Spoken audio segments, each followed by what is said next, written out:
The October night air carried that unmistakable Pennsylvania chill, the kind that settled into bones and whispered of winter's approach. Marcus Webb's 2004 Ford pickup shuddered to a stop at the Hillcrest gas station, its engine giving one last metallic cough before falling silent. The red neon sign above flickered against the darkness, casting harsh shadows across weathered hands that gripped the steering wheel with the weariness of a 12-hour shift. 11:47 p.m. The dashboard clock glowed green, marking another day that had stretched too long and paid too little. Marcus climbed out, his work boots crunching against loose gravel. The ironwood steel uniform clung to his frame, stained with sweat and metal dust from another endless shift welding pipe joints in the fabrication bay. $43.17 sat in his wallet. Between him and the eviction notice that would arrive if he missed another rent payment stood exactly one paycheck. And that check wouldn't clear for 3 more days. The gas nozzle felt cold in his palm as he unscrewed the cap. His mind drifted home, to the stack of bills waiting on the kitchen counter like patient vultures. The medical one sat on top, always on top. Isaiah's cardiology appointment was in 7 minutes at County Hospital, the one that would determine whether his 8-year-old son's heart could wait another month, or whether the surgery would have to happen now, ready or not, paid for or not. A sound cut through the night, sharp, desperate, wrong. Marcus froze, the nozzle halfway to the tank. That wasn't the typical gas station noise. Not a car door or someone dropping change or teenagers playing music too loud. This was a woman's cry, choked off mid-scream, followed by the unmistakable sounds of struggle coming from behind the station where the dumpsters sat shrouded in shadow. 20 years of civilian life hadn't dulled the combat instincts. His body knew that sound, recognized the frequency of genuine terror versus drunken argument or lover's spat. Someone needed help. Real help. The kind that wouldn't wait for police to arrive in 15 minutes. The smart play was obvious. Get in the truck. Drive to the hospital. Isaiah was waiting. The appointment wouldn't reschedule easily, and Dr. Ramesh had made it clear that time wasn't on their side. His son's damaged mitral valve was deteriorating faster than anyone had anticipated. Sarah's voice echoed in his memory, soft but certain, the way she'd sounded in those final weeks when cancer had stolen everything but her clarity. Don't let the grief make you hard, Marcus. Don't let losing me turn you into someone who walks past people who need help. The third promise, the one he'd struggled with most. Marcus set down the nozzle and moved toward the corner of the building, staying low, keeping to shadows. His phone stayed in his pocket. Whatever was happening back there, it was happening now. The military training took over, muscle memory from a life he'd left behind. Assess, decide, act. No hesitation. He rounded the corner, and the scene crystallized with terrible clarity. 3 men in dark clothing surrounded a woman, dragging her toward a black panel van with its side door gaping open like a mouth. She fought with surprising strength, her designer coat torn at the shoulder, long dark hair whipping as she twisted against their grip. One man had her arms pinned behind her back.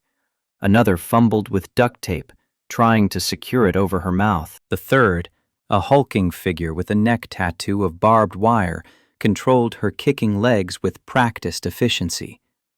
"Stop fighting, princess." The largest man's voice carried cruel amusement. "Nobody's coming to help you. Nobody ever does." Marcus's mind calculated odds and angles. 3 against 1. Poor lighting. Unknown if they were armed beyond what he could see. Every rational thought screamed to retreat. Call 911, let trained professionals handle it. But the woman's eyes found him in the darkness, wide with terror and sudden desperate hope. Some decisions happen in the space between heartbeats, when there's no time for debate, only action. Don't move. The words came out low and dangerous, carrying the authority of someone who'd commanded others in worse situations than this. All four figures froze. The woman's gaze locked onto Marcus with an intensity that felt like electricity. The kidnappers turned, assessing this new variable in their carefully planned operation. The leader straightened, revealing a frame that topped Marcus's 6 feet by several inches. Built like a linebacker, with the casual confidence of someone who'd won every physical confrontation through sheer mass. Walk away, friend. The threat underneath was clear. This isn't your problem. Marcus stepped forward into the pool of security light mounted on the building's corner. The woman's expression shifted from hope to something more complex. Guilt, maybe, or fear that he'd die trying to save her. The lady doesn't seem to agree with you. The second man, wiry with nervous energy, laughed without humor. You got a death wish or something? There's 3 of us and 1 of you. I never was good at math. Marcus's eyes never left the leader as he took another deliberate step closer. The years at the steel mill had kept him strong. 20-hour shifts hauling pipe and operating heavy machinery built a different kind of strength than gym workouts. The functional power of someone whose body was a tool, not a display. But these men were professionals. The way they'd positioned themselves, the efficiency of their attack, the van already running, this was planned, rehearsed, executed. The big man's hand moved toward his jacket pocket. Metal glinted in the weak light. A knife. Maybe worse. Final warning! His voice dropped to a growl. Walk away now, and you get to go home tonight. Time slowed to that crystalline clarity Marcus remembered from firefights overseas, when the world narrowed to essential information and the body moved before the mind finished thinking.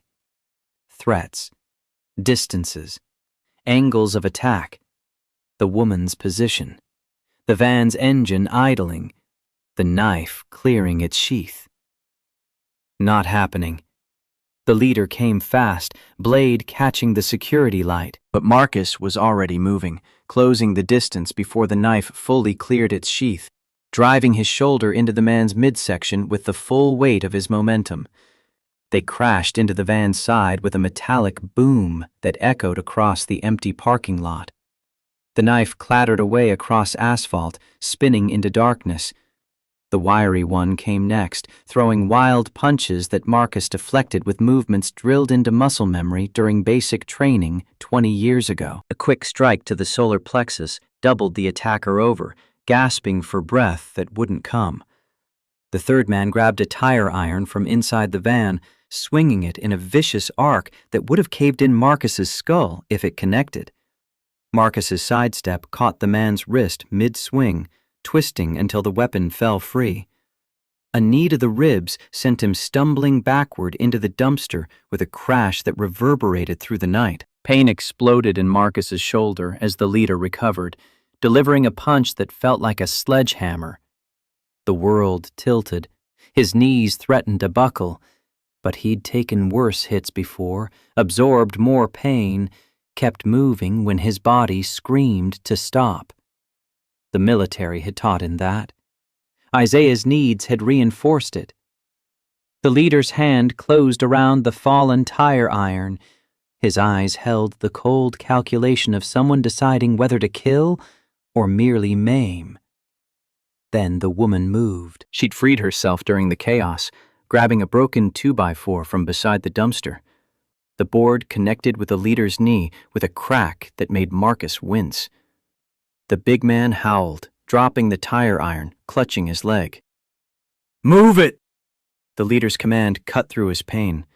The wiry one helped the third attacker up from beside the dumpster. They scrambled toward the van, helping each other inside. The engine roared to life, tires squealing as they peeled away from the gas station, leaving only the smell of burnt rubber and the echo of violence. Marcus memorized the license plate by reflex, though he suspected it would lead nowhere useful. Professional kidnappers didn't use registered vehicles. The woman stood frozen against the station wall, the 2x4 still clutched in white-knuckled hands.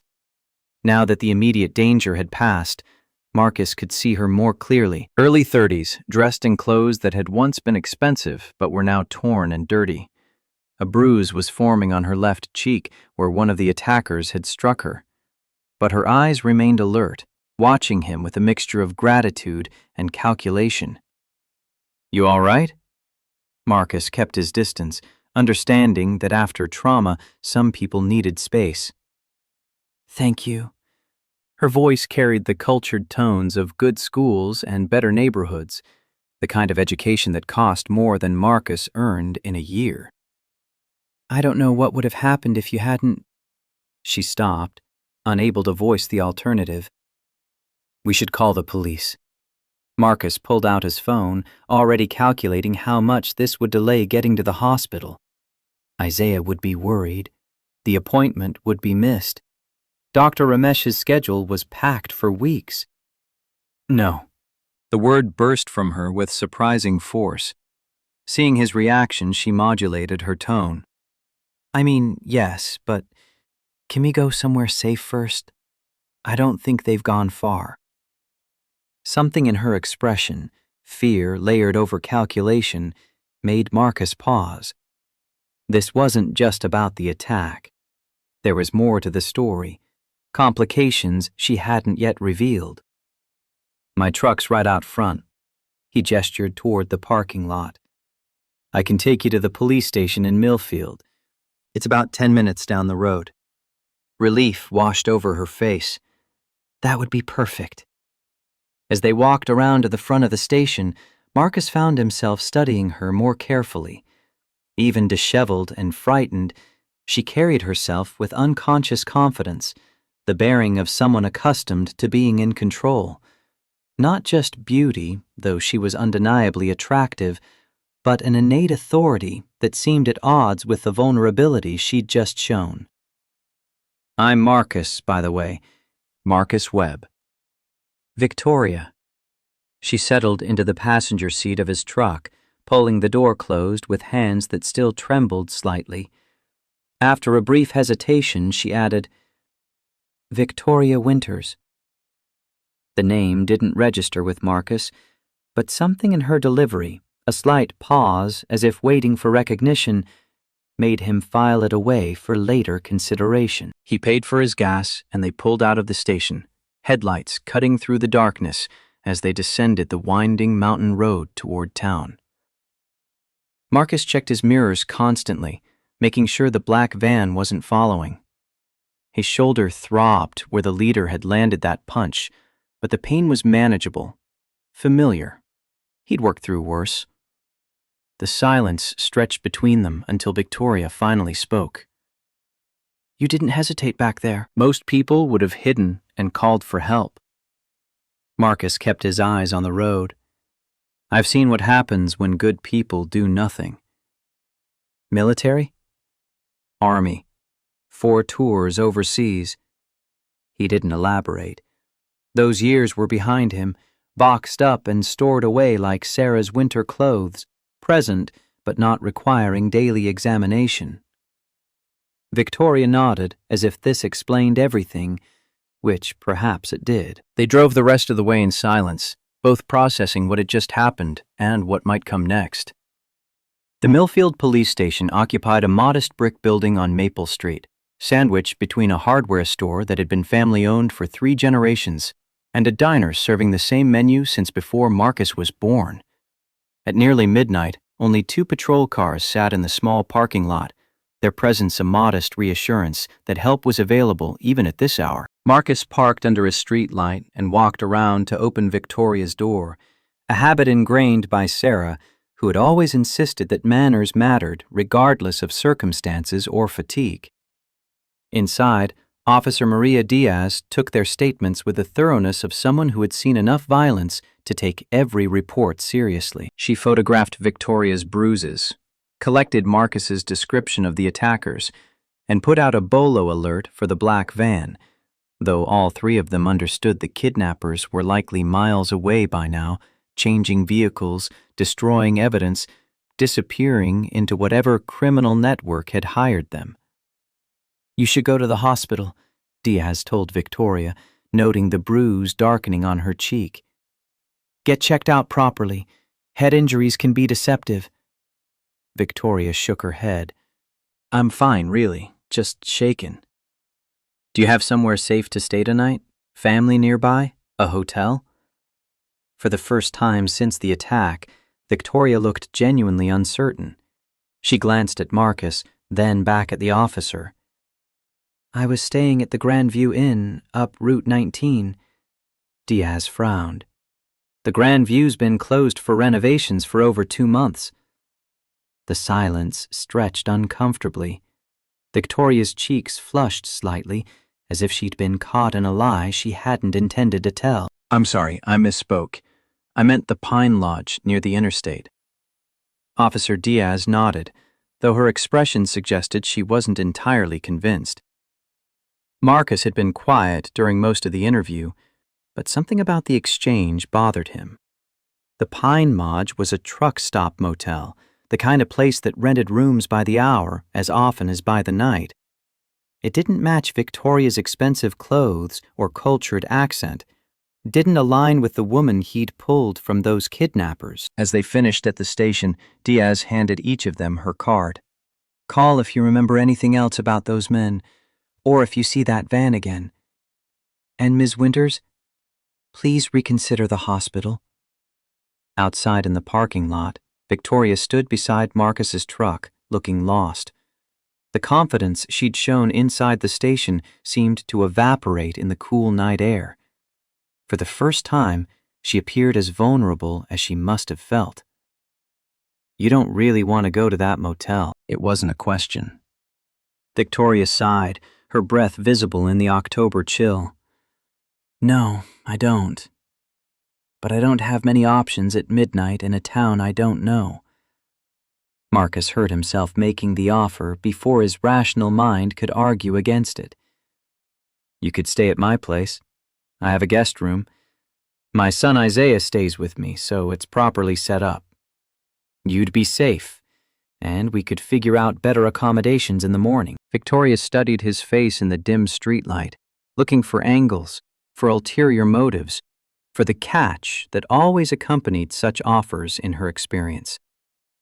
"You don't know anything about me. I could be dangerous." Marcus almost smiled at that. "Lady, I just watched you fight off 3 kidnappers while wearing heels. If you were dangerous, I think I'd have figured it out by now." Something in his tone made her relax slightly. "Isaiah, that's your son?" 8 years old. He's with his aunt this week, but she'll bring him back tomorrow." Marcus opened the truck door for her. "Look, my place isn't fancy, but it's safe, and I make decent coffee."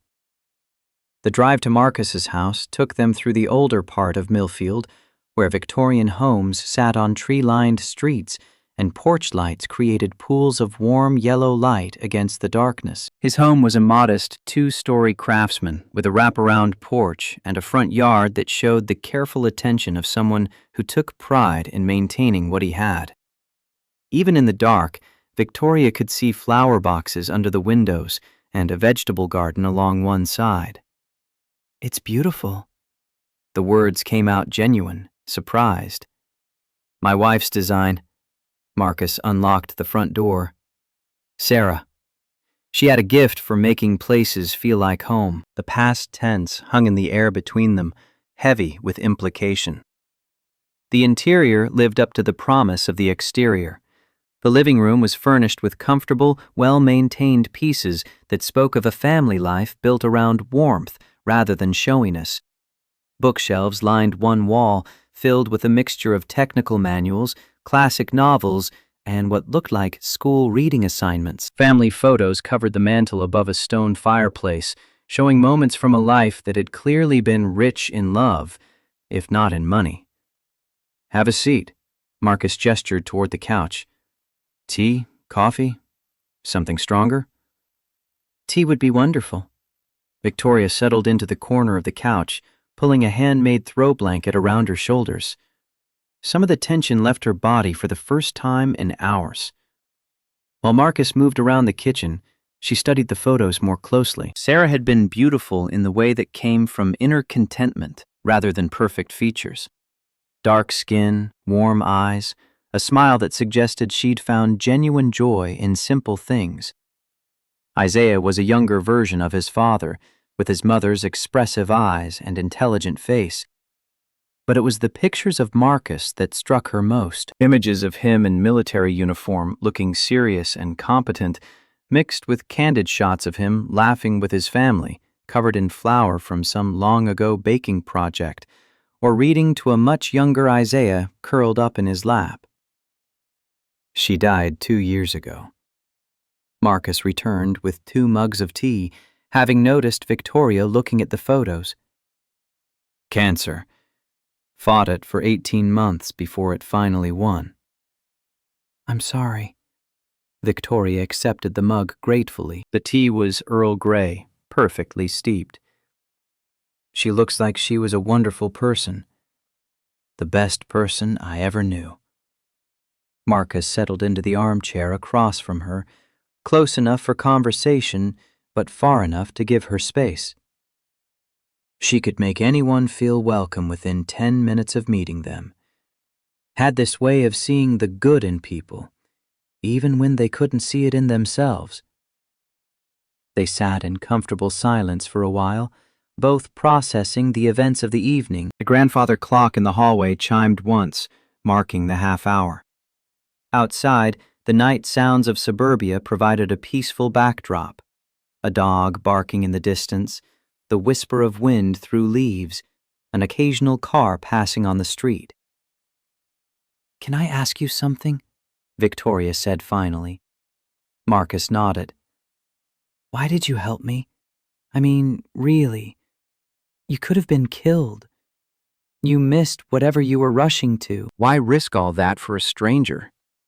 Marcus considered the question seriously, because it deserved a serious answer.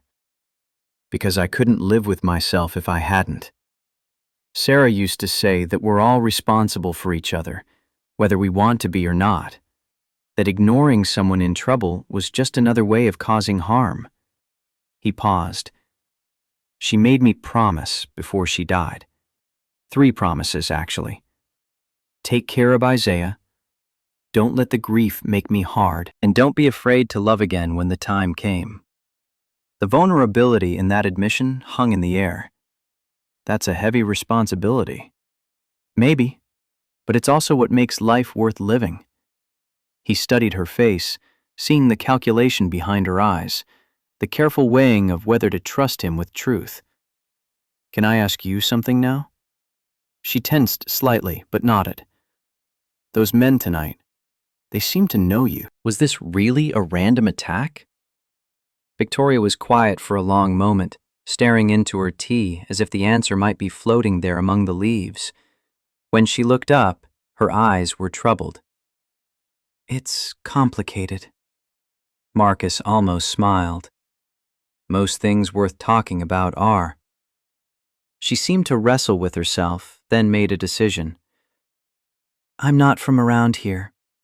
I was just passing through, and somehow they found me. I don't know how. It wasn't the whole truth. Marcus could see that clearly, could read it in her body language, in the way she didn't quite meet his eyes. But it wasn't entirely a lie either. She was scared of something bigger than 3 men with a van, something that had her looking over her shoulder and jumping at shadows. Well, you're safe now. He stood, collecting the empty mugs. Guest room's at the top of the stairs, first door on the right. There's towels in the bathroom across the hall. I'll leave some clothes outside the door in case you want to change. They were Sarah's. Might be a little big, but they're clean. Victoria stood, clutching the blanket around her shoulders. Thank you, Marcus. I don't know how to repay this kindness. Don't worry about repaying anything. Just get some rest. As she reached the stairs, she turned back. I meant what I said earlier. You didn't hesitate. That takes a special kind of person. No. Marcus began turning off the downstairs lights. It just takes someone who remembers we're all in this together. Upstairs, Victoria found the guest room exactly as promised. Clean, comfortable, and welcoming. The clothes Marcus had left were simple but good quality. A soft cotton nightgown and a robe that smelled faintly of lavender. As she changed, she caught sight of herself in the dresser mirror. The bruise on her cheek was darkening, her hair still disheveled from the struggle, but her eyes, which had been wide with fear for hours, finally looked calm. She slipped between clean sheets and closed her eyes, listening to the sounds of Marcus moving around downstairs, checking locks, turning off lights, settling the house for the night. For the first time in what seemed like forever, she felt truly safe. Not because of bodyguards or security systems or locked gates, but because of the simple kindness of a man who had done the right thing when it mattered. What she didn't know was that by helping her, Marcus had set in motion events that would change both their lives forever. And by morning, the quiet street where he'd lived peacefully for 15 years would become the center of attention for some very powerful people. Downstairs, Marcus stood at the kitchen window, looking out at the dark street. His shoulder still throbbed where the kidnapper had landed that punch. His phone showed 3 missed calls from County Hospital and a voicemail from Dr. Ramesh's office about rescheduling Isaiah's appointment. The bills on the counter hadn't gotten any smaller. Tomorrow he'd have to work a double shift to make up for the time he'd lose dealing with this situation. But when he thought about that moment at the gas station, about Victoria's eyes finding his in the darkness, about the choice between walking away and stepping forward, he knew he'd make the same decision again. Sarah's voice echoed in his memory, soft and certain. We're all responsible for each other. He touched the photo on the mantel. Sarah's smile frozen in happier times, before cancer, before loss. Before he'd learned that life could take everything you loved and leave you standing in the wreckage, trying to figure out how to keep breathing. I hope I made you proud tonight. His whisper barely disturbed the silence. Outside, a car drove slowly past the house, then another. Marcus watched their headlights sweep across the ceiling, noted their deliberate pace, the way they seemed to be searching for something, or someone. He checked the locks one more time before heading upstairs. Tomorrow would bring its own challenges, its own decisions. But tonight, he'd saved someone who needed saving. And that had to count for something. It had to. The smell of bacon and coffee drifted up the stairs, pulling Victoria from the deepest sleep she'd had in months. Sunlight streamed through the guest room's curtains, casting everything in a warm, golden glow that made the previous night's terror feel almost like a bad dream. Almost. The bruise on her cheek, now a spectacular purple-blue in the morning light, served as a stark reminder that it had all been very real. She found the clothes Marcus had left outside her door, more of Sarah's things, jeans that fit reasonably well, though loose around the waist, a soft blue sweater that smelled faintly of lavender sachets, and clean undergarments still in their packages, the kind of thoughtful detail that spoke volumes about the man downstairs. The kitchen was clearly the heart of the home. Worn countertops spoke of years of family meals, a refrigerator covered in what looked like Isaiah's schoolwork and artwork, herbs growing in small pots on the windowsill. Marcus stood at the stove, already dressed for work in heavy canvas pants and steel-toed boots, the ironwood steel logo embroidered on his shirt pocket. "Morning."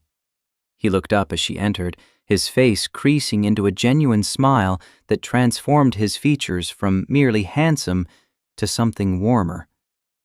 "How'd you sleep?" Better than I have in ages. Victoria settled into one of the mismatched chairs around the kitchen table, watching him work with the efficient movements of someone who'd cooked countless breakfasts in this exact space. This smells amazing. He slid a plate in front of her, loaded with bacon, scrambled eggs, and toast. Sarah's recipe.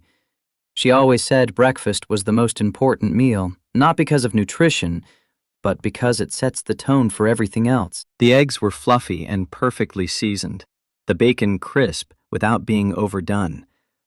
Victoria closed her eyes, savoring a meal prepared with care rather than hired help or restaurant efficiency.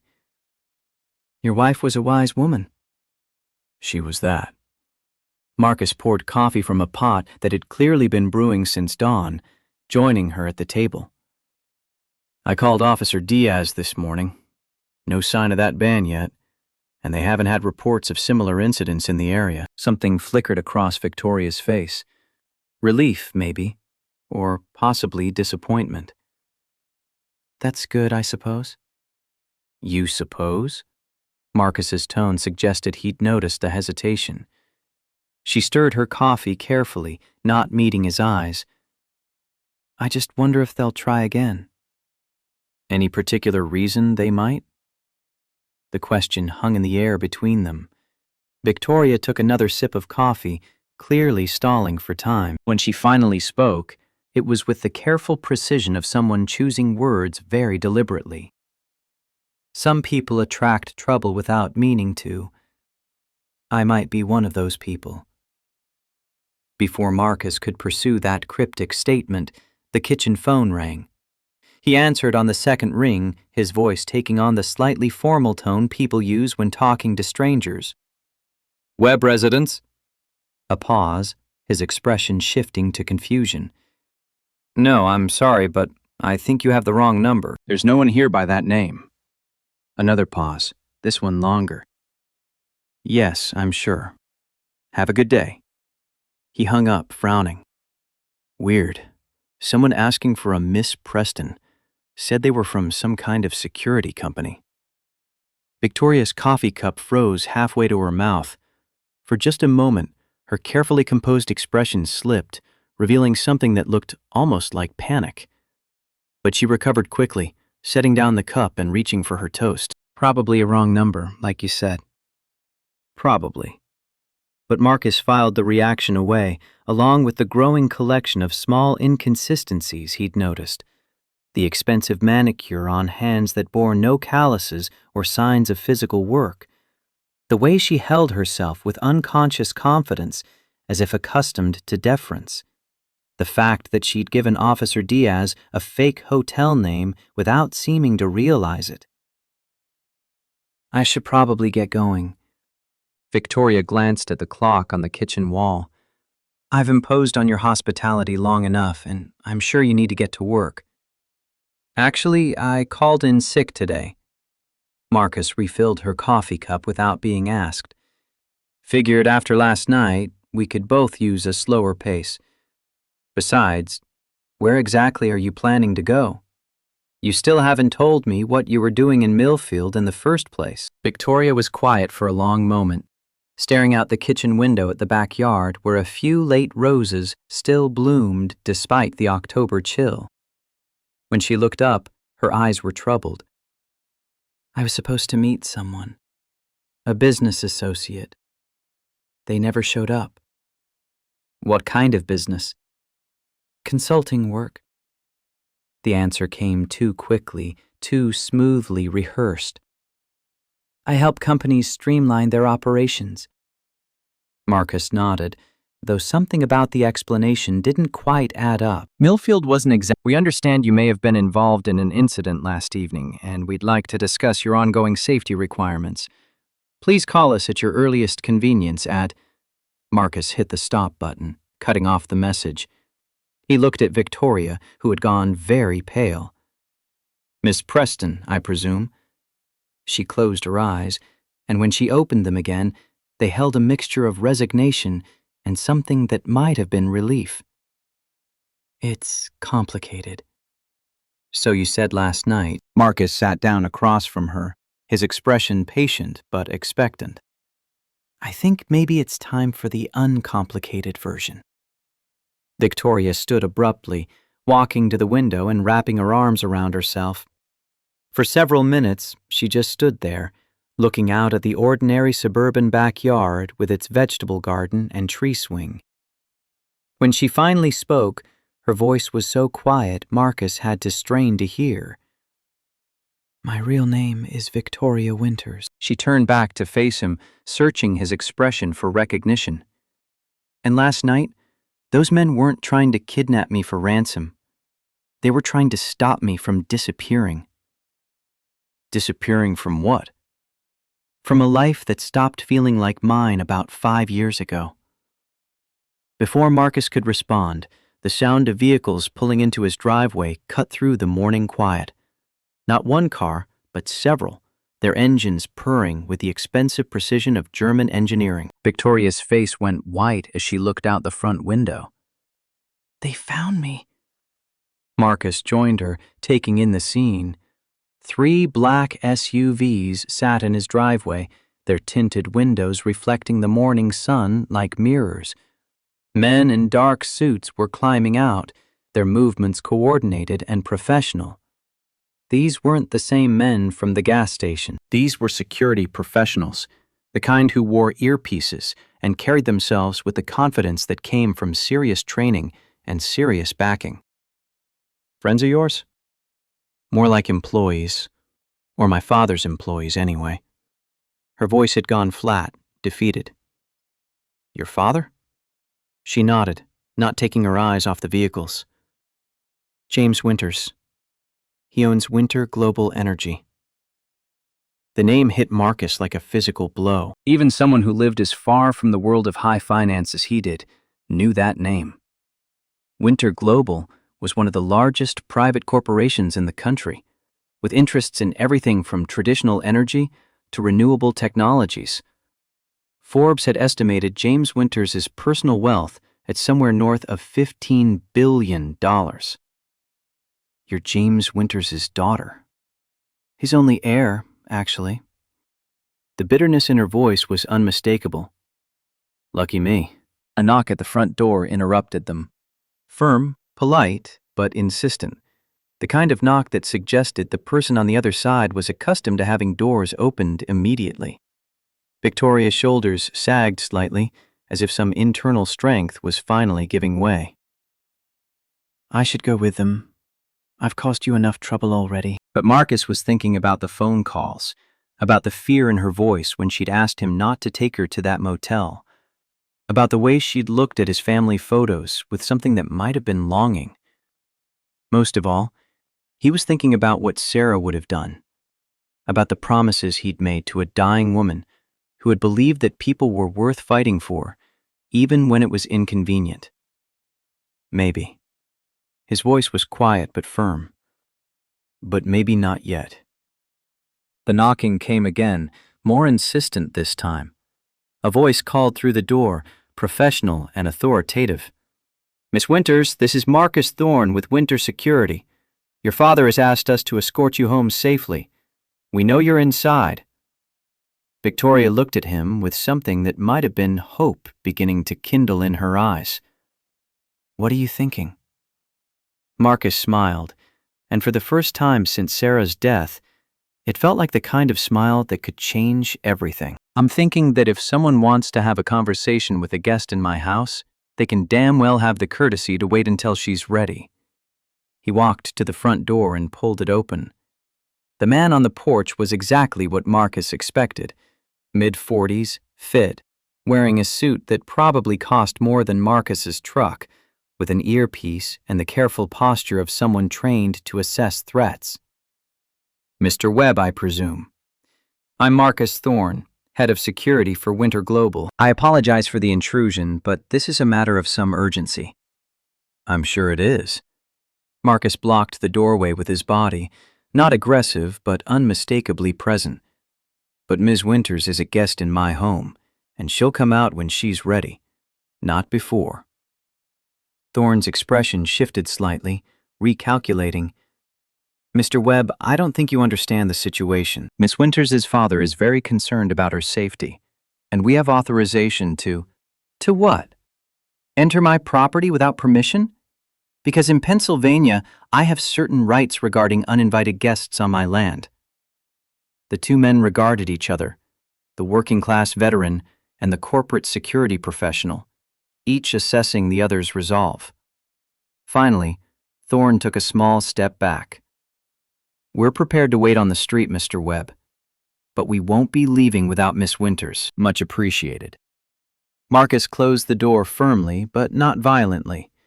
When he turned back, Victoria was staring at him with something approaching awe.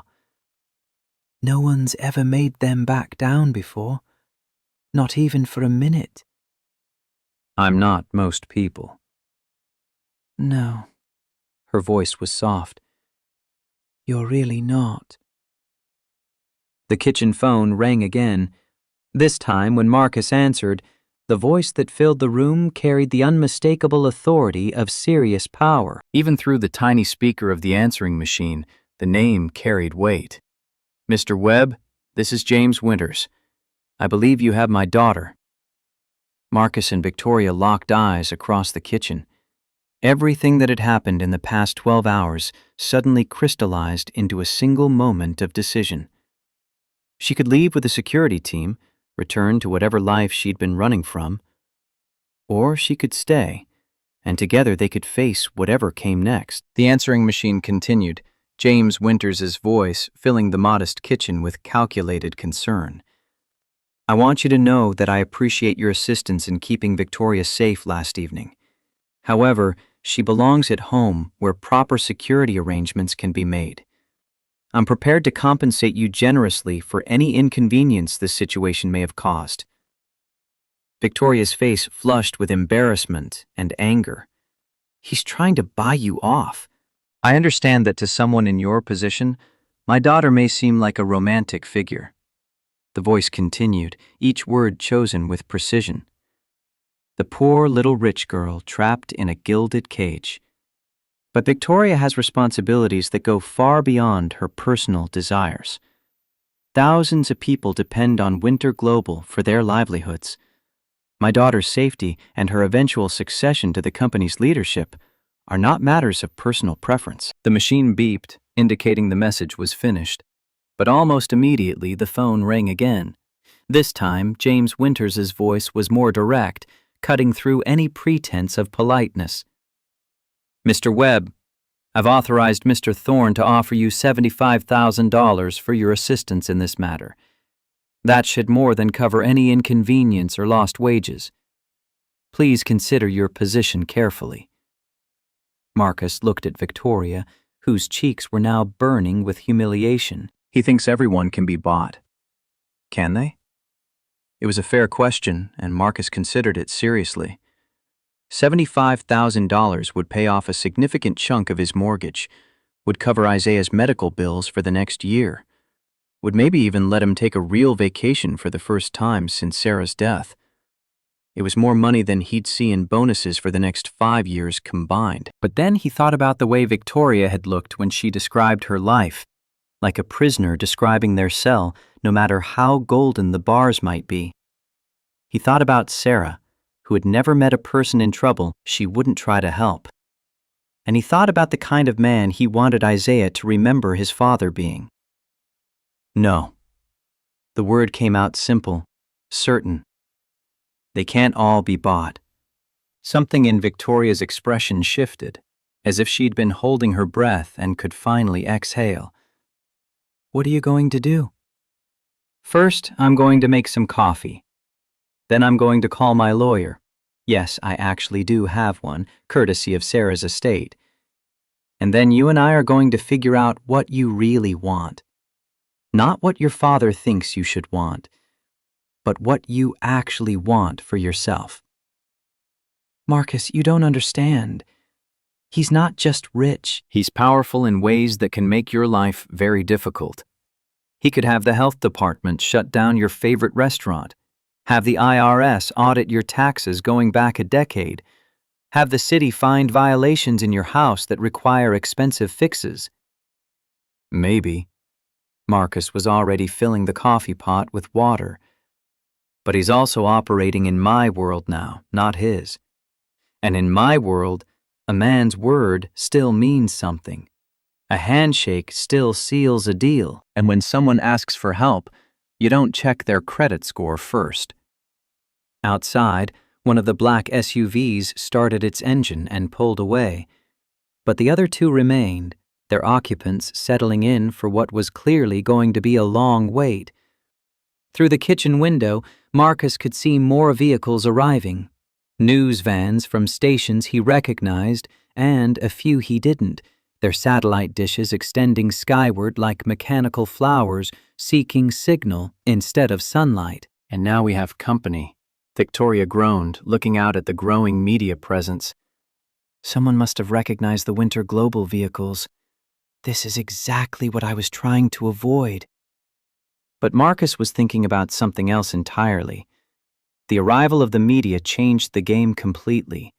James Winters might be willing to pressure a working-class veteran in private, but he'd be much more careful about how that pressure was applied if cameras were rolling. Actually, he said, a slow smile spreading across his face, this might be the best thing that could have happened. How do you figure that? Because now we're not having a private conversation anymore. Now we're having a public one. And something tells me that makes all the difference in the world. Victoria studied his face, seeing something there that sparked a flicker of hope. You have a plan? Working on one. Marcus handed her a fresh cup of coffee. But first, I need you to tell me the truth. All of it. No more half answers or evasions. If we're going to do this, I need to know exactly what we're up against. She took the coffee, wrapping both hands around the mug as if drawing warmth from it. For a long moment, she just stood there, wrestling with years of carefully constructed walls and defense mechanisms. Finally, she took a breath and began. The first time I tried to disappear, I was 22, fresh out of Harvard Business School, ready to take on the world. I lasted exactly 6 hours before security found me at a youth hostel in Boston, trying to figure out how to backpack through Europe like a normal college graduate. Marcus listened without interrupting, letting her find her own pace. My father explained very patiently that my personal desires were secondary to my responsibilities, that thousands of employees depended on Winter Global and therefore on me, that I had been born into a position of trust that I couldn't simply abandon because I wanted to find myself. She made air quotes around the phrase, her voice taking on a slightly mocking tone people use when repeating criticism they've internalized. How many times have you tried to leave? This was the 7th. She looked down at her coffee. Each time I've gotten a little farther, stayed away a little longer. I think I'm getting better at it. She attempted a smile that didn't quite reach her eyes, though clearly not good enough. What made this time different? Victoria was quiet for a long moment, staring out at the street where the media circus was setting up camp. When she spoke, her voice was barely above a whisper. 3 weeks ago, my father had a heart attack. A mild one, the doctor said, but it was a warning. He's 68 and has been working 18-hour days for 40 years. And the board started making noises about succession planning. Marcus saw where this was going, about the need for a smooth transition of power. And I realized I was about to be locked into this forever, not just as his daughter, but as his replacement, CEO of a company I've never wanted to run, making decisions that affect thousands of people, living my life in boardrooms and charity galas and carefully orchestrated public appearances. She looked directly at him. Do you know what it's like to have your every move planned out for you from the moment you wake up until the moment you go to sleep? Marcus thought about his own life, the freedom to decide whether to work overtime or go home early, to choose what to have for dinner, to spend Saturday afternoon reading a book or working in the garden. Simple freedoms that Victoria apparently hadn't known since childhood. The night before I left, there was a gala, another fundraiser, another speech about corporate responsibility and giving back to the community. I stood at that podium looking out at a room full of people who were there because they wanted something from my father, or from me. And I realized I couldn't remember the last time someone had talked to me just because they enjoyed my company. Is that why you were at the gas station? Just trying to be normal for a while? I've been driving for 3 days, paying cash for everything, staying in small towns where no one would recognize me. I was heading for Canada, actually. Thought maybe I could get lost in Montreal for a few months, figure out who I was when I wasn't being James Winters's daughter. She laughed, but there was no humor in it. Stupid, right? Like I could ever really get away from it. Not stupid. Marcus's voice was firm. Human. Something in his tone made her look up sharply, searching his face for mockery or judgment, and finding neither. You don't think I'm just a spoiled rich girl throwing a tantrum? I think you're someone who's been told what to want for so long that you forgot you had the right to want anything different. He leaned back against the counter, studying her. The question is, what do you actually want now? Not what your father thinks you should want, but what you want for yourself. Victoria set down her coffee cup and walked to the window, looking out at the circus assembling on Marcus's quiet street.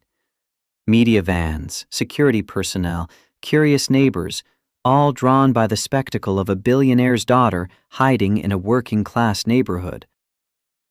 I want to matter for something other than my bank account. I want to have a conversation with someone who isn't calculating what they can get from me. I want to make decisions based on what I think is right, not what's best for shareholder value. She paused, her voice dropping. And I want to not be afraid all the time. Afraid of what? Of becoming him. Of turning into someone who sees people as assets instead of human beings. Who measures success by stock prices instead of lives improved. Her voice dropped to a whisper. Of waking up one day and realizing I've spent my entire life living someone else's dream. They stood in silence for several minutes, the only sounds the distant murmur of the crowd outside and the occasional car passing on the street. Through the small window, Marcus could see that the media attention had found them despite his hopes. A news van was parking across the street, its satellite dish extending skyward.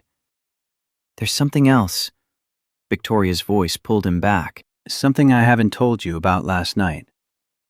Marcus waited. Those men who tried to take me, they weren't random kidnappers working for ransom. They were hired. By who? I don't know for certain, but 3 months ago, there was a hostile takeover attempt. A consortium of investors trying to acquire enough stock to force my father out. It failed, but barely. And one of the things they said in their filings was that the company would be more vulnerable after the succession, that I was an untested leader who could be easily manipulated. The implication hit Marcus like cold water. You think someone was trying to kidnap you to destabilize your father's position? Or to send a message about how vulnerable you are without proper security? Either way, it means that disappearing isn't just about my personal freedom anymore.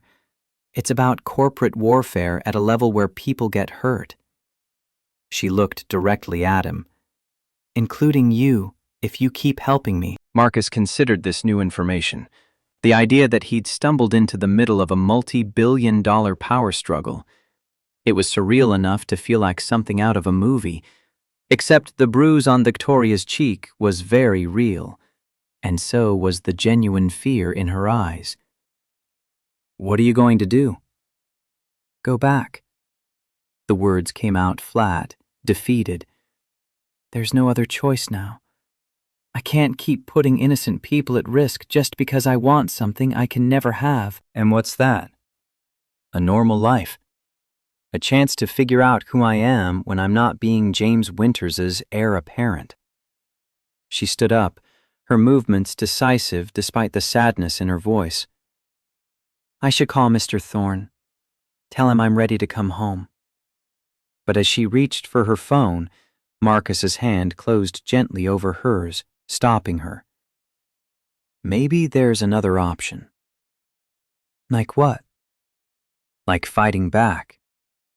Not by running away, but by taking control on your own terms. His grip on her hand tightened slightly, warm and certain. You said you want to matter for something other than your money. What if we made that happen? Marcus, you don't understand the forces we'd be up against. No, I don't. But I understand something you might have forgotten. He stood, his presence filling the small kitchen with quiet confidence.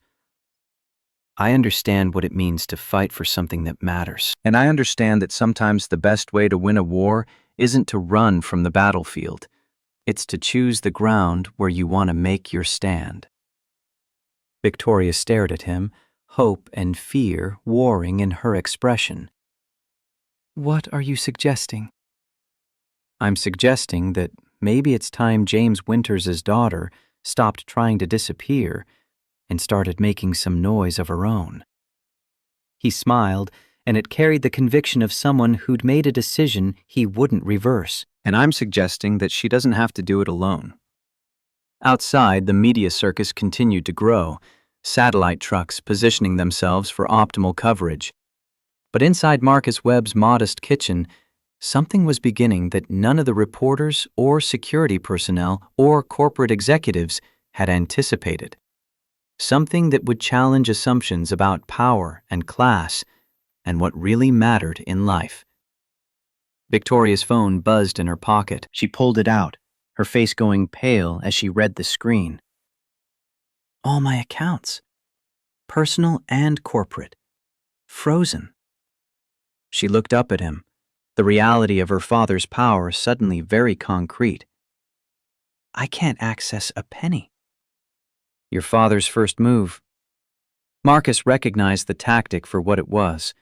Without funds, she couldn't implement any plans, couldn't even book a hotel room or buy a meal without his approval.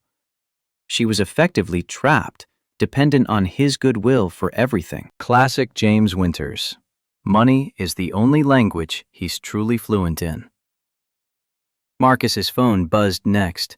He read the text from his supervisor at Ironwood Steel, his jaw tightening. I've been suspended pending an investigation into possible conflicts of interest and inappropriate conduct.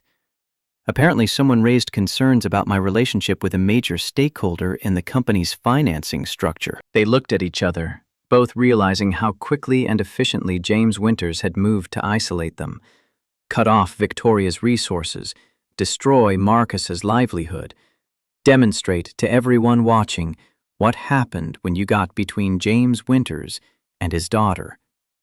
The isolation tactic was brutally efficient and completely legal. I should go. Victoria stood abruptly, guilt written across her features. This was insane from the beginning. I can't let him destroy your life just because I was stupid enough to think I could change mine. Sit down. Something in Marcus's tone stopped her mid-step. When she looked at him, she saw not defeat, but determination. The same expression he'd worn when facing down the kidnappers at the gas station. Your father thinks he knows what he's dealing with. He thinks I'm just another person he can buy or break or intimidate into doing what he wants. But he's made one critical mistake, which is, he's fighting this battle like a corporate takeover, all financial pressure and reputation management. But this isn't a boardroom, and I'm not a business competitor. Marcus walked to the window, looking out at the news crews and the lingering security vehicles. In the Army, we called this a hearts and minds campaign. You win by making people believe in what you're fighting for, not by forcing them to submit to what you want. What are you saying? I'm saying your father is playing chess while we should be playing poker. He turned back to her, that slow smile returning. And I'm saying it's time to call his bluff. Before Victoria could ask what he meant, there was a knock at the front door. Not the aggressive pounding of security personnel, but a polite, measured knock from someone who understood they were asking permission rather than demanding entry. Marcus opened the door to find a woman in her 50s, professionally dressed, but with the slightly wind-blown look of someone who had been standing outside for a while. Behind her stood a camera crew, but they remained on the sidewalk, clearly under instructions to wait. Mr. Webb, I'm Carol Martinez from Channel 5 News. I was wondering if you and Miss Winters might be willing to give an interview about your side of the story. Marcus glanced back at Victoria, who was shaking her head emphatically. The last thing she wanted was more media attention. But Marcus was thinking about something else entirely, about the difference between reacting to attacks and taking control of the narrative. Actually, he said to the reporter, I think we might have something to say after all. Day 3 began before dawn with Isaiah's voice calling from upstairs. Dad, I had a bad dream. Marcus climbed the stairs to find his son sitting up in bed, face troubled in the dim glow of his nightlight. The dream had been about his mother, about losing her again, the familiar nightmare that still visited despite time's passage. It's okay, buddy. I'm here. Marcus sat on the bed's edge, gathering Isaiah into his arms. Mom's still with us, remember? In here. He tapped Isaiah's chest gently. And in all the good things we do. Is Miss Victoria going to stay? The question caught Marcus off guard. I don't know. Why? Because she's nice. And you smile more when she's around. Like you used to before Mom got sick. The observation hit Marcus with unexpected force. He hadn't realized how much of his grief he'd been carrying in his expression, in the lines around his eyes and mouth. Hadn't noticed that it was lifting. Get some sleep. We'll figure everything out tomorrow. Dad? Isaiah's voice was small in the darkness. Mom would like her. Miss Victoria. I think Mom would want you to be happy. Marcus's throat tightened. I think she would too, buddy. After Isaiah fell back asleep, Marcus stood in the hallway for a long moment. His son had just given him permission for something he hadn't even known he was seeking. The weight of it settled over him like a blanket, warm and terrifying in equal measure. Downstairs, Victoria was still awake, laptop glowing in the darkened living room. She looked up as he descended, her eyes questioning. Isaiah okay? Yeah, just a nightmare. Marcus settled into the chair across from her. About his mom. That must be hard. For both of you. He said something interesting, though. Said Sarah would have liked you. That she'd want me to be happy. Victoria's fingers stilled on the keyboard. The air between them shifted, charging with unspoken possibilities. And what do you want, Marcus? The question hung there, simple and impossible. Marcus thought about Sarah's 3 promises. Take care of Isaiah. Don't let grief make you hard. Don't be afraid to love again. I want... He stopped, searching for words. I'm not sure I know how to do this anymore. How to let someone in. How to risk losing everything again. No one's asking you to have all the answers right now. Victoria closed the laptop, giving him her full attention. We're just trying to get through tomorrow, and the day after that. Everything else can wait.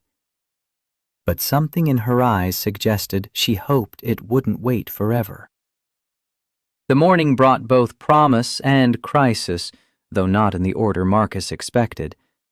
200 steelworkers showed up at the Red Oak Cafe, filling every seat and spilling onto the sidewalk. Frank Miller had organized the meeting with the efficiency of someone who'd spent 30 years mobilizing labor, and now he stood at the front of the packed room, his weathered face serious. Most of you know Marcus Webb. Worked at Ironwood for 15 years. Good man, good worker.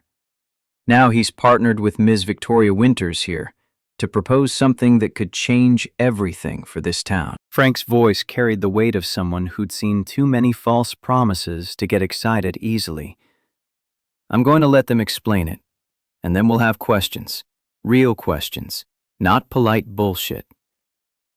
Victoria stood, her borrowed laptop connected to a projector that cast their presentation onto the cafe's back wall. She dressed in more of Sarah's clothes, deliberately choosing to look like someone who belonged in this room rather than a boardroom. Thank you all for coming. I know you have every reason to be skeptical. You don't know me, and you've probably heard things about why I'm here that range from partially true to completely fabricated. So let me start with facts. For the next hour, she walked them through the proposal with brutal honesty, the economics of renewable energy transition, the realistic timeline for retraining, the upfront costs and long-term benefits. She didn't sugarcoat the challenges or oversell the opportunities. She treated them like intelligent adults, capable of understanding complex information, and the room responded. Marcus filled in the local context, explaining how their specific skills translated to new industries, how the community center could be transformed, how Millfield's location and infrastructure actually gave them advantages other towns lacked. He spoke their language, understood their concerns, addressed their fears without dismissing them. The questions started cautiously and grew more pointed. How would they choose who got retrained first? What happened to workers too old to learn new skills? Who would own the facility? What guarantees did they have that Winter Global wouldn't pull out after 6 months? Victoria answered each one directly, never deflecting or spinning. When she didn't know something, she admitted it. When the answer was uncomfortable, she delivered it anyway. And slowly, grudgingly, the room began to believe. A woman in her 50s stood up, her ironwood steel jacket worn at the elbows. My husband worked at that mill for 28 years. They let him go last month, and now he sits at home drinking because he doesn't know what else to do with himself. You're telling me there's a way forward for people like him? Yes. Victoria's voice was firm. But it won't be easy.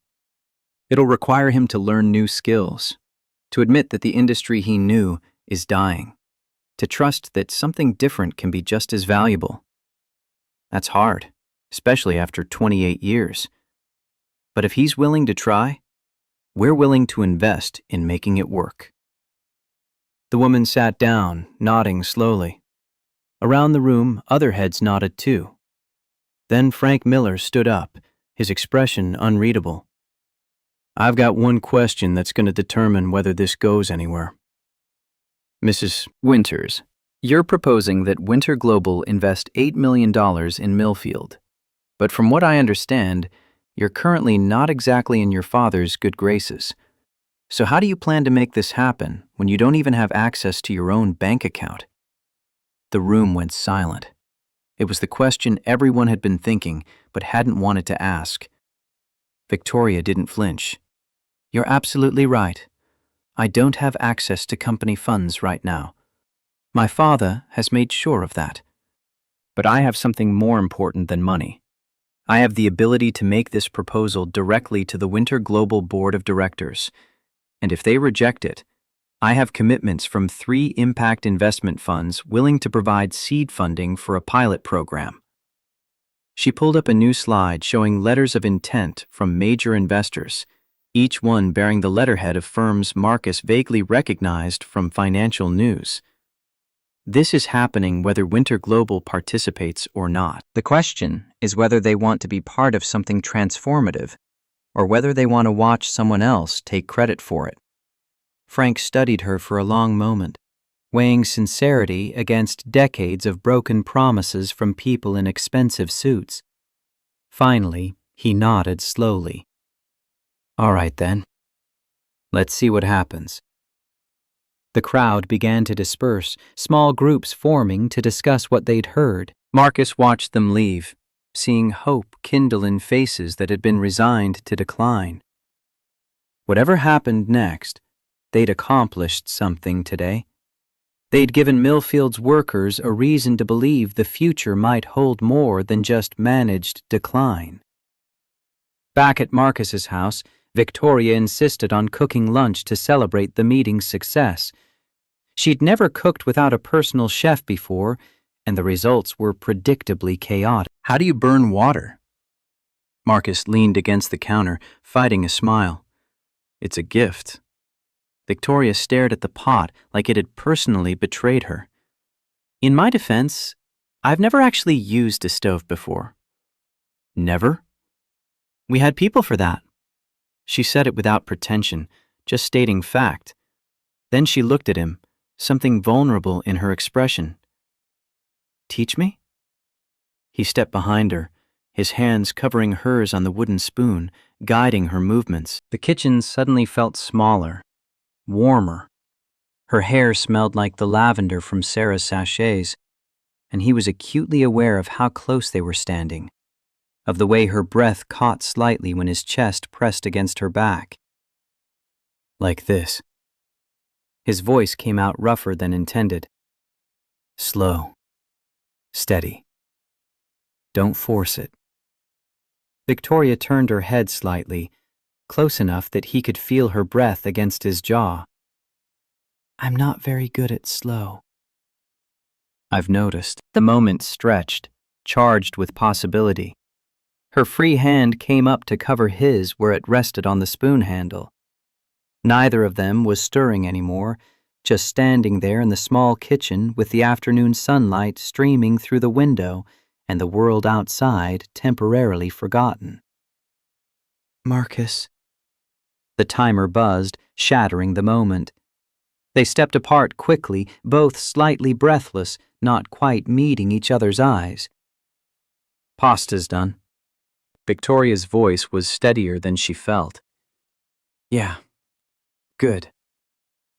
They ate lunch in a silence that wasn't quite comfortable, but wasn't entirely awkward either, both processing what had almost happened and what it might mean. Marcus's phone rang while Victoria was clearing dishes. The caller ID showed County Hospital, and his stomach dropped before he even answered. Mr. Webb, this is Dr. Ramesh. We need you to bring Isaiah in immediately. His latest blood work shows concerning changes in his cardiac function. We may need to move up the surgery timeline significantly. The world tilted.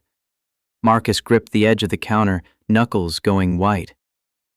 How significantly? Days, not weeks.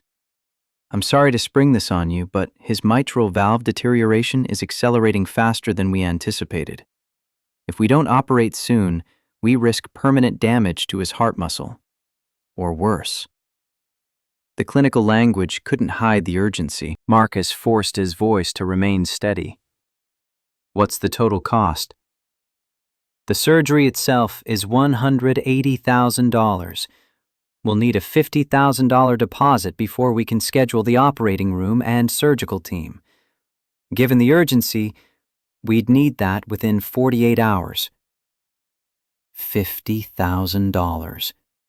Marcus had $3,200 in savings, money scraped together over 3 years of overtime shifts and skipped meals. His credit cards were maxed from Sarah's medical bills that had drained everything before she died. The house had barely any equity left after 2 refinances, and he'd just been suspended from his job without pay. I understand. I'll figure something out. He hung up and stared at the phone, his mind racing through impossible calculations. Sell the house? That would take months, even in a good market, and Millfield's real estate had been declining for years. Borrow from Laura. She was a teacher with 2 kids of her own, living paycheck to paycheck like everyone else in this town. The Union Credit Union? They'd already turned him down twice, citing his debt-to-income ratio. Marcus, what's wrong? Victoria's voice cut through the panic spiraling in his chest. He told her, the words coming out mechanical, detached, because if he let himself feel the full weight of it, he'd collapse right there on the kitchen floor. His son needed heart surgery. His son might die without it, and he couldn't afford to save him. Victoria's face went pale. She pulled out her phone immediately, fingers moving across the screen. "I'll transfer." "No." The word came out harder than he intended, sharp enough to make her flinch. "This is Isaiah's life we're talking about." "I know what it is." Marcus's voice was low, strained with the effort of maintaining control. "But if I take your money now, everything changes. Every choice I make from here on out will be questioned. Was it for Isaiah? For the community? Or was it because I was bought and paid for?" "You're being ridiculous." Victoria's frustration broke through her usual measured tone. "This is your son's life, and you're worried about optics?" "I'm worried about who I am." The words burst out louder than he intended. "I'm worried about looking my son in the eye and knowing I compromised everything I believe in. I'm worried about him growing up thinking that principles only matter until things get hard." "So what are you going to do? Just let him die because you're too proud to accept help?" The accusation hit like a physical blow. Marcus turned away, needing to move, to think, to find air that wasn't suffocating him with impossible choices. "I need to make some calls." He walked outside, leaving Victoria standing in the kitchen with her phone still in her hand and tears of frustration building behind her eyes. The October air was cold against his face, clearing his head slightly but offering no solutions. His fingers shook as he dialed Laura's number. She answered on the second ring, and he explained the situation in clipped, clinical sentences. He heard her break down crying on the other end because she didn't have that kind of money either, had barely enough to cover her own family's needs. He called Frank Miller about union emergency funds and learned they'd been depleted helping 3 other families already, that there was nothing left in the coffers. He called the hospital financial office and got transferred 6 times before reaching someone who explained in sympathetic but firm tones that payment arrangements couldn't be discussed until after the deposit was secured, that without the $50,000, the surgery simply wouldn't happen. He was still standing on the sidewalk, phone in hand, staring at nothing, when Mrs. Dorothy Patterson's ancient Buick pulled up to the curb. She climbed out with the deliberate care of someone whose joints protested every movement, walked right up to him, and slapped him across the face. The crack of palm against cheek echoed in the quiet street. "Dorothy, what? That's for being a stubborn fool." Her voice was sharp as broken glass, her eyes blazing with an anger born from love and fear in equal measure. "Sarah Webb was my best friend for 30 years. I watched her fight cancer with everything she had, because she wanted to see that boy grow up. And now you're going to let your pride kill him?" "It's not about pride."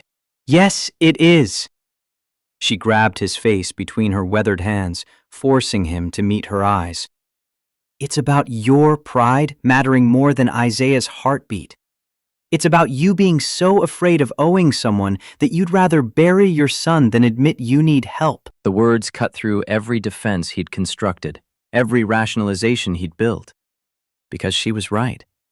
Underneath all his talk about principles and integrity, he was terrified. Terrified of being vulnerable again. Terrified of depending on someone who might leave. Terrified of the debt that could never be repaid. "At some point, Marcus, you gotta decide." Mrs. Patterson's voice softened, her grip on his face gentler now. "Is being able to say you did it alone worth more than having your son alive? Because that's what you're choosing right now. That's the choice you're making while you stand out here on this sidewalk pretending it's about anything other than fear." The truth of it broke something inside him. The wall he'd built between accepting help and maintaining dignity, between independence and isolation, between survival and actually living. He thought about Sarah's 3 promises, about how he'd been so focused on not letting grief make him hard that he'd almost failed the first and most important one. take care of Isaiah. Everything else was secondary to that. His pride, his fear, his need to prove he could handle everything alone. None of it mattered if Isaiah died because Marcus was too stubborn to accept the help being offered. He walked back into the house where Victoria stood at the window, her phone still clutched in her hand. She turned as he entered, her expression guarded, braced for another argument. "Transfer the money." His voice was quiet but steady, stripped of everything except necessity. "Please, I'll pay you back. Every penny. It might take me 20 years, but I'll pay you back." "You don't have to." "Yes, I do." He met her eyes, needing her to understand. "That's the only way this works. That's the only way I can live with it. This is a loan, not a gift. We put it in writing, set payment terms, make it official. Because I need to know that I'm not being bought. That when I stand beside you and fight for this community project, it's because I believe in it, not because I owe you my son's life." Victoria studied his face, seeing the cost of what he was asking, understanding the compromise he was making between his principles and his love for Isaiah. She nodded slowly. "Okay. We'll structure it as a formal loan. I'll have my lawyer drop the papers. Market interest rate, 20-year term, payments you can actually afford." She pulled up her phone, fingers moving with practiced efficiency. "But right now, I'm transferring the $50,000 to County Hospital. We can work out the details later." Her fingers moved across the screen, navigating around frozen accounts through backdoor access she'd apparently retained for emergencies exactly like this. Within minutes, she showed him the confirmation screen.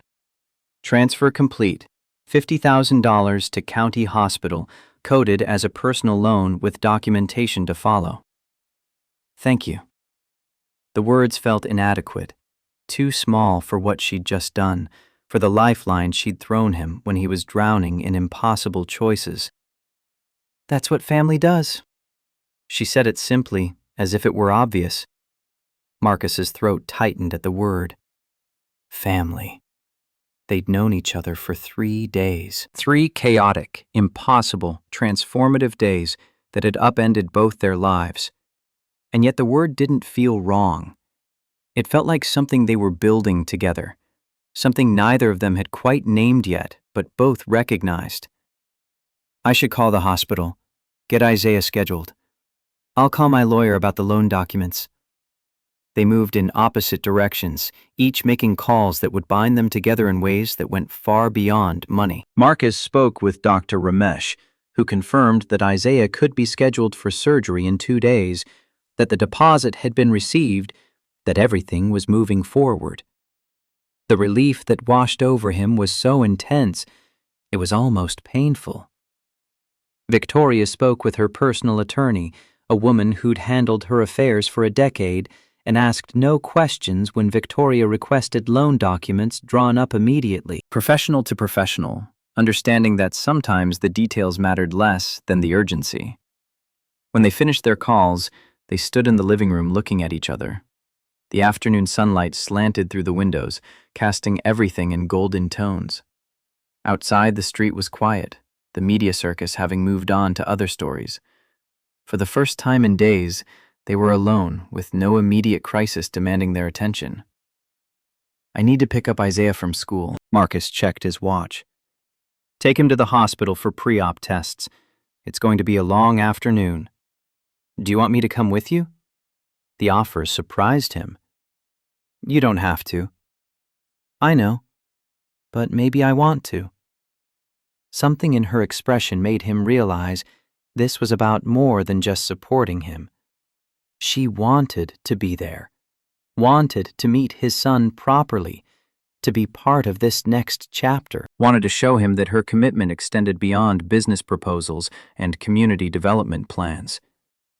"Okay, yeah, that would be good." They drove to the elementary school together, arriving just as the final bell rang and children poured out like water released from a dam.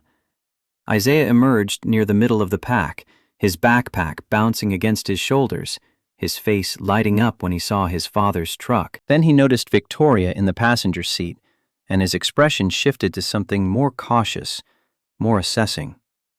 "Hey, buddy," Marcus greeted him as he climbed into the back seat. "Remember Miss Victoria from the other night?" "Hi, Isaiah." Victoria turned to face him, keeping her tone warm but not overbearing. "Your dad's told me a lot about you." "He talks about you too." Isaiah's directness was pure 8-year-old honesty. "He says you're helping fix the town and that some people are mad about it." "That's true. Change makes people nervous sometimes." "Are you really a billionaire?" Victoria almost laughed at the blunt question. "My family has a lot of money, yes, but that's not the most interesting thing about me." "What is?" "I'm trying to figure that out, actually. For a long time, I let other people define me by how much money I had. Now I'm working on being defined by what I do with it instead." Isaiah considered this with the seriousness only children can bring to philosophical questions. "My mom used to say that who you are is what you do when nobody's watching, not what you say or what you have, what you actually do."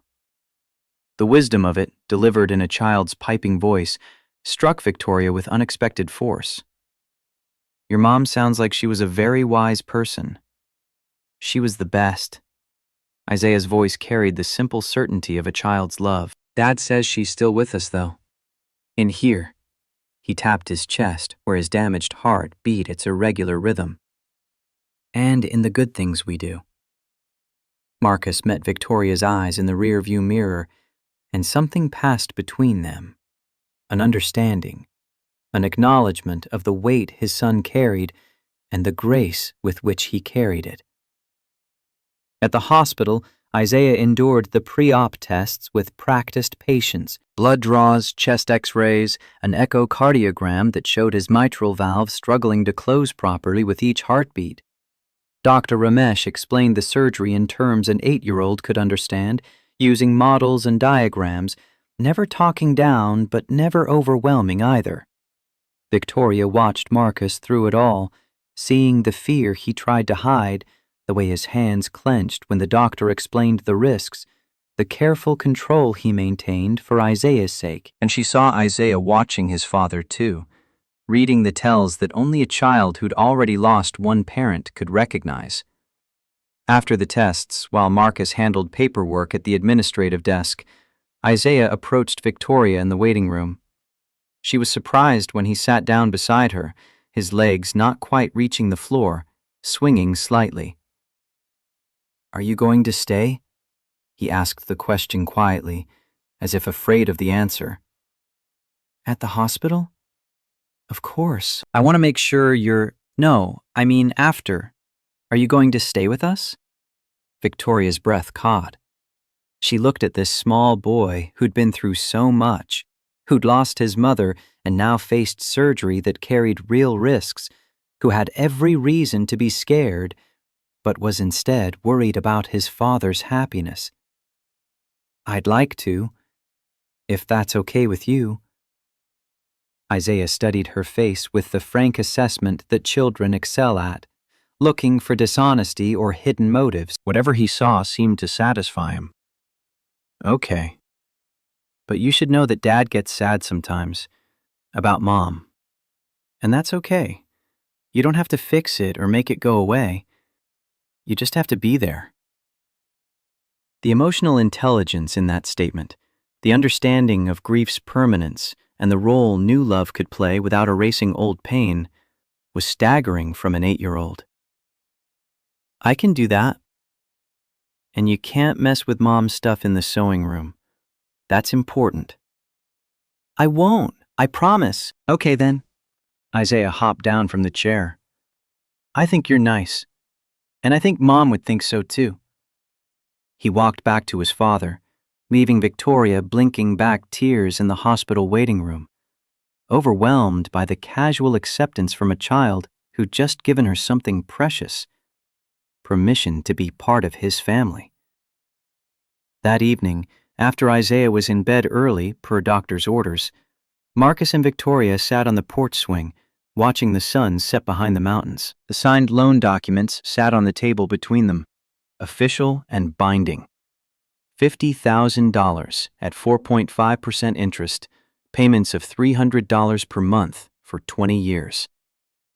You could have just given it to me. Marcus's voice was quiet. Made it a gift.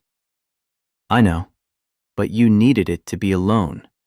And I needed you to know that I respect why that matters to you. Do you think I'm crazy? Insisting on paying you back when you have more money than you could spend in 10 lifetimes? Victoria was quiet for a moment, choosing her words carefully. I think you're someone who knows that how you do something matters as much as what you do.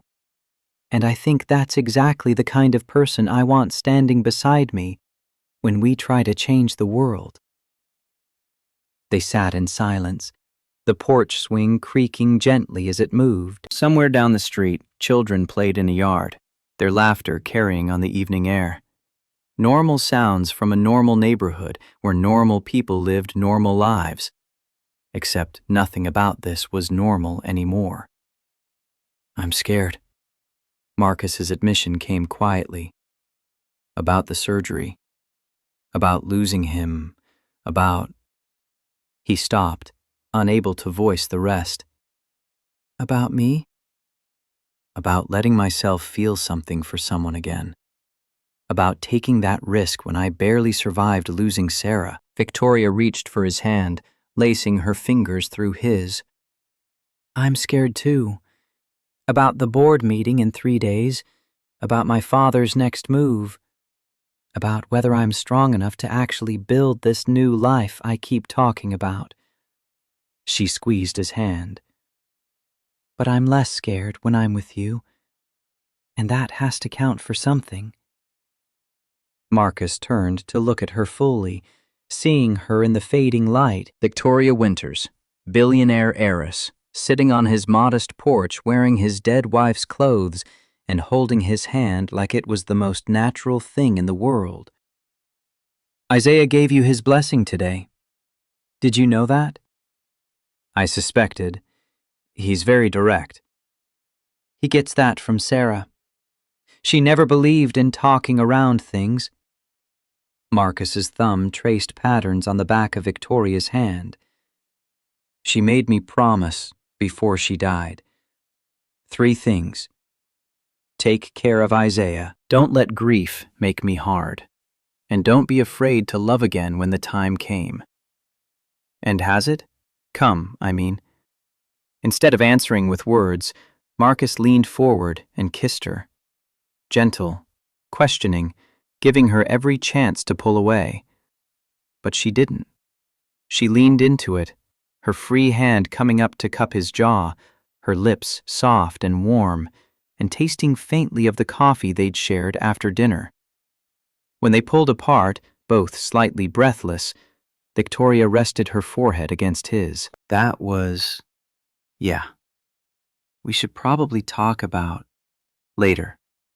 Right now, I just want to sit here with you and pretend the world's not about to get a whole lot more complicated. So they did. They sat on the porch swing until the stars came out, until the streetlights flickered on, until the temperature dropped enough that they should have gone inside, but didn't. Because for these few hours, they could just be Marcus and Victoria, 2 people finding something unexpected in the middle of chaos, building something neither of them had planned but both desperately needed. Tomorrow would bring Isaiah's surgery and all its terrifying possibilities. The day after would bring James Winters and the board meeting and the battle for Millfield's future. But tonight, they had this. And somehow, impossibly, it felt like enough.